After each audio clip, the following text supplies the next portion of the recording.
আসসালামু আলাইকুম বন্ধুরা, কেমন আছো সবাই? আশা করি সবাই ভালো আছো। আমরা এখন ক্রিকেট খেলবো। সো তোমাদেরকে আজকে আমাদের ব্যাটটা দেখাবো। দেখো কত জোড়াতালি দিছি এই ব্যাটটাকে। আমরা ইউটিউবে একটা ভিডিও দেখলাম ব্যাটকে কিভাবে জোড়া দিতে হয় প্লাস্টিকের বোতল দিয়ে। ব্যাটটা কিন্তু অনেক ফাটছে, অনেক জায়গা দিয়ে ব্যাটটাকে জোড়া দিলাম। দেখো প্রবাসীরা কতভাবে আমরা টাকা সেভ করি, তাই না মোশাররফ ভাই? হ্যাঁ ভাইয়া, অনেক করতেছি আমরা তো।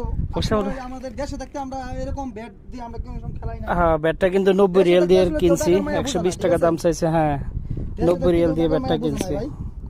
কিন্তু আমরা প্রবাসে এসে বুঝি না টাকা কি জিনিস, টাকা কামানো কত একটা পরিশ্রম, কি একটা জিনিস।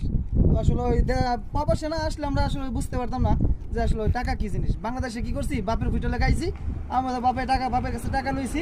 আসসালামু আলাইকুম। বন্ধু বান্ধব নিয়ে আমাদের পানির মতো করেছি টাকা, বুঝলেন নাই? ওই সময় তো মনে হয় নিজে কামাই নাই, নিজে ভাঙি নাই, বাপের টাকায় সর্বনাশ, বাপে দিছে টিয়া ভাঙি।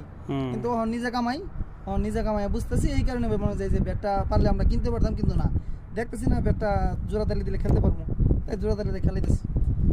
আসলে মোশাররফ অনেক সুন্দর কথা বলছে। প্রবাসে নতুন আছে ময়মনসিংহ থেকে, আজকে 12 দিন সম্ভবত চলতেছে। মোশাররফের জন্য দোয়া করবেন, খুবই ভালো মনের একটা ছেলে। পরিবারের তাগিদে, পরিবারের সুখের জন্য আছে। তার মা খুব অসুস্থ, তার মায়ের জন্য দোয়া করবেন যেন মহান আল্লাহ সুস্থতা দান করেন। বাচ্চা এবং ওয়াইফকে রেখে আছে প্রবাস জীবনে। এমন হাজারো প্রবাসী আসে পরিবারকে ছেড়ে, পরিবারের একটু সুখের নীড় করে দেওয়ার জন্য। সকল প্রবাসীদের জন্য দোয়া ও ভালোবাসা রইল। ভালো থাকবেন সবাই। এই যে মরুভূমি দেখতে পাচ্ছেন, আমরা আসলে সবসময় মোটামুটি একটু সময় পাইলে খেলাধুলা করি।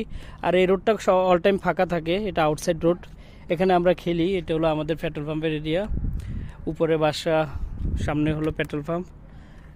সো ঠিক আছে বন্ধুরা, ভালো থাকবেন সবাই। আল্লাহ হাফেজ, টেক কেয়ার, আসসালামু আলাইকুম রহমতুল্লাহ।